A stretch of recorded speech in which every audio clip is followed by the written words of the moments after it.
네, 서울을 비롯해 전국 곳곳에서 오전부터 다시 눈발이 흩날리고 있습니다. 바람도 강하게 불면서 눈비가 섞여서 내린다고 하는데요. 강원 산지에는 또 한 번의 눈 폭탄이 예보돼 있습니다. 김승배 한국자연재단협회 본부장 나와 계십니다. 안녕하세요. 네.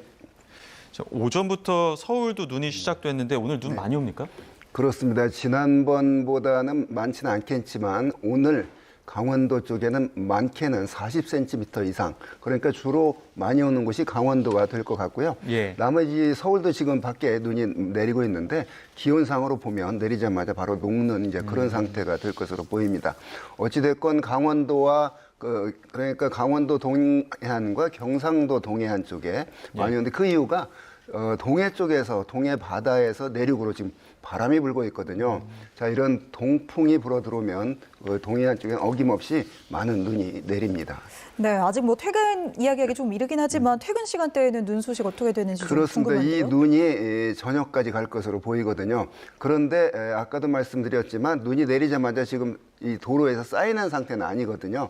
그래서 눈이 쌓여가지고 퇴근길에 어려운 그런 상태는 아닐 것으로 전망을 합니다. 예, 저희 지금 여기 지금 현장 실시간 화면으로 보여드렸습니다. 앞서 말씀하신 것처럼 지금 강원 지역에 눈이 굉장히 많이 오고 있는데 잠시 보여드렸던 것처럼 굉장히 눈도 많이 오고 바람이 불다 보니까 카메라도 많이 흔들리고 있습니다. 내일까지 40cm면은 오늘 하루 종일 내리는 겁니까? 강원 지역은? 그렇습니다. 강원 지역은 내일까지 이어질 텐데 주로 강하게 내리는 때는 이제 오늘과 오늘 밤까지가 되겠고 예. 내일은 이제 끝나는 그런 상황일 텐데 어찌됐건 지금까지 많이 내린 상태에서 이제 더 많이 내리니까 눈 피해 없도록 대비를 해야 되겠습니다.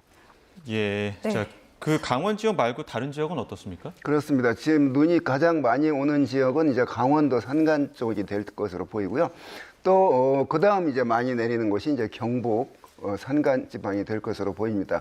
그러한 그 눈이 많이 이곳에 내리는 이유가 아까 말씀드렸듯이 습한 동해 바다에서 태백산맥 쪽으로 강한 바람이 불어들으니까 그게 태백산맥을 타고 갑자기 산에 막혀서 상승을 하게 되니까 이제 눈구름이 발달하게 되고 그게 산맥을 넘어서까지 내륙 깊숙이 눈이 내리게 되는데 어찌됐건 지난 그 2일과 3일 한 50cm 눈이 내린 상태에서 앞으로 많은 곳은 한 40cm 정도 예상이 되니까 총 누적 강수 녹으면서 지금 내리고 있기 때문에 그 양이 쌓여 있지는 않지만 총 한 1m 가까운 그런 눈이 내릴 것으로 전망이 됩니다. 네, 어제 강릉에는 이렇게 설중매를 볼 수가 있었습니다. 매화가 또 빨리 피는 철이기도 한데 그 사이에 눈이 내려서 매화꽃 위에 이렇게 눈이 좀 쌓인 모습입니다.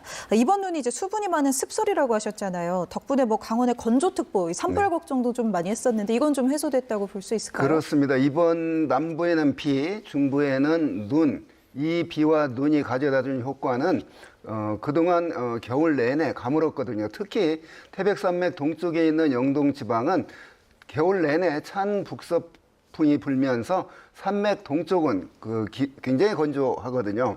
그래서 이제 그러한 건조한 상태를 해결해 준 그런 이로운 점이 있겠고 남부지방도 일부 겨울 가뭄 증세가 있었는데 겨울 늦겨울 비치고는 상당히 많은 전국적으로 한 20에서 한라산 쪽은 한 거의 100mm 가까운 비가 내렸으니까 굉장히 고마운 단비가 내렸다고 봅니다. 네. 다만 이제 눈이 가져다 준 그런 어떤 교통 어려움 이런 게 있을 텐데 기상현상은 뭔가 하나 좋은 점이 있으면 또 약간 또 나쁜 점이 있기도 한데 하여간 고마운 비가 내렸습니다. 네. 예, 네. 오늘 내일까지는 눈이 이어지는 곳들이 많으니까 네. 그 눈 피해만 좀 없다면은 네. 그래도 농가에는 조금 더 도움이 되는 굉장한 그런 도움이 되는 거죠. 예. 말씀이시- 산불 예방에 특히 도움이 네. 됩니다. 네. 그렇죠. 근데 또 이제 절기가 무색한 게 3월이고 내일 또 경칩인데 네. 3월에 이렇게 눈이 많이 옵니까? 2004년 3월 5일, 오늘이 3월 4일인데 예. 벌써 21년 전 3월 5일 대전에 49cm의 눈이 내려서 대전 부근의 경부고속도로가 약 30시간 정도 마비가 됐었거든요. 그 차 안에 갇힌 분들이 휘발유가 떨어지고 이래서 굉장히 곤란을 겪었는데 이렇게 계절이 바뀔 때 이미 지난번에 봄처럼 따뜻한 공기가 유입이 된 상태에서 이번처럼 북쪽에서 찬 공기가 내려오게 되면 많은 눈이 내리게 됩니다. 그러한 사례로 볼 때 이번도 3월 4일인데 그럴 수 있는 그런 어떤 기상학적인 요인이 있습니다. 3월에도 그러니까 이미 따뜻한 공기가 유입돼서 그 눈의 원료, 비의 원료가 많이 우리나라에 갇혀 있는 상태에서 찬 공기가 그걸 격발시키는 효과를 발휘하니까 많은 눈이 과거에도 내렸습니다. 오늘 이번에도 이제 그러한 일부 현상이라고 봅니다. 네, 그러니까 3.1절 연휴가 시작됐을 때 이제 확 포근해졌었잖아요. 네. 그때 이제 눈의 재료인 이 따뜻한 공기들이 많이 들어왔던 거네요. 그렇습니다. 그러니까는 비나 눈이 많이 왔을 때는 분명히 그 비나 눈의 원료, 재료인 어떤 수증기가 우리나라를 지배하느냐에 따라서 양이 달라지는데 그게 이제 그게 달하는 때가 더운 한 여름이죠.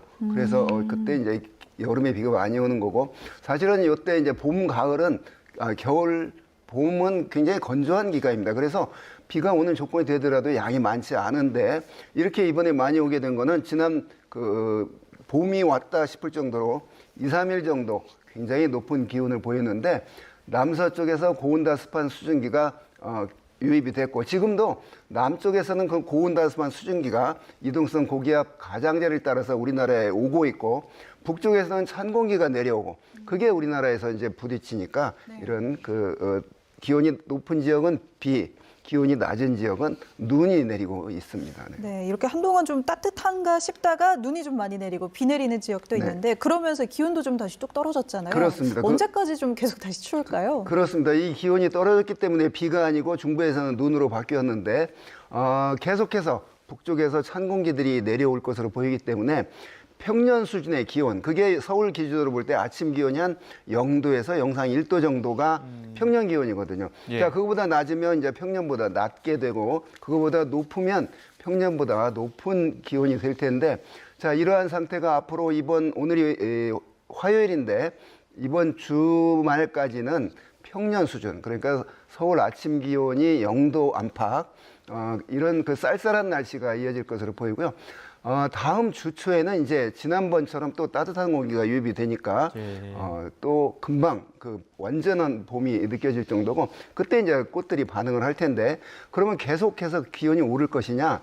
그때 또 북쪽에서 찬 공기가 내려오면 지금쯤은 찬 공기와 남쪽의 더운 공기 세력이 일퇴를 하는 때입니다. 서로 세력 다툼을 하면서 결국은 계절은 봄으로 가는 건데 이제 그 와중에 이제 우리가 꽃샘추위라고 불리는 그런 추위가 오는데 뭐 영하 5도 이하로 떨어지고 서울 기준으로 볼 때 이제 그런 추위는 없을 것으로 보입니다. 그래서 이번 주 오늘부터 이어지는 추위가 이번 그 끝 겨울의 마지막 그 쌀쌀한 날씨일 것으로 보입니다. 예, 그러니까 오늘 날씨 또 특징이 눈이 이렇게 내리는 게 아니라 흩날리거든요. 강풍이 많이 부는 탓인데 강풍은 왜 이렇게 많이 부는 그렇습니다. 지금 현재 북쪽에는 고기압, 남쪽에는 저기압이 지나고 있거든요. 우리가 북고 남저형의 기압 배치를 보이는데 이때 북쪽에서 고기압 순환에 의한 그 시계 방향의 바람, 남쪽에 반시계 방향이 합해지면서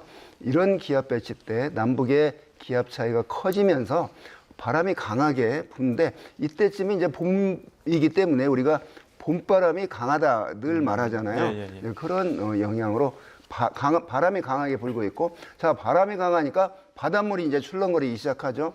그래서 높은 파도가 일고 있고 또 남쪽에선 비, 중부에선 눈이 오는 복합적인 그런 현상이 최근 나타나고 있는데 어찌됐건 그 눈으로 인한 피해만 줄이게 된다면 하늘에서 주는 이번 비는 여러 가지 면에서 산불 예방 또 미세먼지가 지난번에 그 포근할 때 미세먼지가 또 기승을 부렸는데 자 그런 미세먼지도 씻어주는 그런 효과를 가져다 줄 것으로 보입니다. 네, 미세먼지 방금 또 이야기하셨는데요. 그러게요. 이 눈비가 좀 끝나고 나면 대신 공기가 좀 맑아지지 않을까 싶습니다. 청정한 동풍 기류가 뭐 유입됐다고 그렇습니다. 하더라고요. 이제 이번 비가 그쳤으니까 우리나라 한반도 부근에 있는 건 이제 그 비나 눈이 다 씻겨졌거든요. 자, 이게 이제 서쪽에서 만약 바람이 불어온다고 한다면 기온은 높아지고 따뜻한 대신 서쪽에 우리가 어디를 두고 있냐면 중국을 두고 있거든요. 자, 이 중국에서 겨울 내내 또는 공장지대에서 내뿜는 이런 그 매연이 우리나라에 올 수밖에 없거든요. 그래서 우리나라 자체적으로 늘 교통 분야, 산업 분야, 뭐 주거 분야에서 늘 미세먼지가 나오는 양은 똑같다고 봅니다. 그런데 어떤 때는 미세먼지가 높고 어떤 때는 낮고 이러거든요. 그게 기상 조건에 따라 달라집니다. 자, 바람이 불면 미세먼지가 흩어지죠. 그런데 바람이 안 불고 온화한 포근한 그런 이동성 고기압 영향권에 들면 우리나라에서 배출된 미세먼지가 어디로 흩어지지 않고 이제 우리가 느끼는 거거든요. 플러스 중국에서 서풍이 불어오면 거기에다 원래 우리나라에서 배출되는 미세먼지에다 중국에서 오는 게 더해지기 때문에 유독 심한 그런 미세먼지를 느끼게 되는데 지금 북동풍 얘기했는데 지금 북쪽에 고기압이 있기 때문에 동해에서 내륙으로 지금 바람이 불고 있거든요. 이 바람이 불면 봄에도 굉장히 그 선선함을 느끼면서 상쾌함을 느끼게 됩니다. 왜냐? 깨끗한 동해 바다에서 공기가 오기 때문에 그렇습니다. 서풍이 오면 중국에서 내뿜는 미세먼지가 오기 때문에 미세먼지가 높아지는 겁니다. 이렇게 바람에 따라서 미세먼지 농도는 높아졌다, 낮아졌다를 반복을 하는데 어찌됐건 이제 봄철이 되면 미세먼지가 높아지는 시기가 됐습니다. 예, 그 겨울옷 정리했다가 깜짝 놀라서 겨울옷 다시 꺼낸 분들 많으실 텐데 겨울옷 언제쯤 정리할 수 있는지 그리고 봄꽃도 좀 늦어진다고 하던데요. 그렇습니다. 아까 말씀드렸듯이 이번 이런 그 평년 수준의 그 서울 기준 아침 기온이 0도 안팎 이거는 이번 주까지는 이어질 것으로 보이고요. 다음 주는 완전한 또 봄이 될 겁니다. 그럼에도 불구하고 그 뒤에 또 기온이 북쪽에서 찬 공기가 내려오면 떨어지니까 그 지금 정도 보였던 그런 정도 추위는 이제 앞으로 나타나지는 않을 것으로 예상이 되니까 이 봄철에는 겨울인데 싶다가도 또 금방 또 봄 이런 날씨가 변덕스러운 날씨가 이어지는 게 원래 특징이고 또 이 봄꽃 반응은 3월 달에 기온에 따라서 반응을 할 거거든요. 자, 우리가 대표적인 개나리, 진달래, 벚꽃, 네. 벚꽃으로 말하는데 대표적인 벚꽃 예상을 해보면 제주도에서 한 3월 하순경에 피기 시작해서 가장 늦게 피는 쪽이 역시 북쪽이거든요. 춘천, 뭐 속초, 서울 이쪽인데 한 4월 초, 한 4월 4일 전후에서 벚꽃이 개화할 것으로 예상이 됩니다. 네, 알겠습니다. 여기까지 듣겠습니다. 지금까지 김승배 한국자연재난협회 본부장과 함께했습니다. 고맙습니다. 고맙습니다. 네.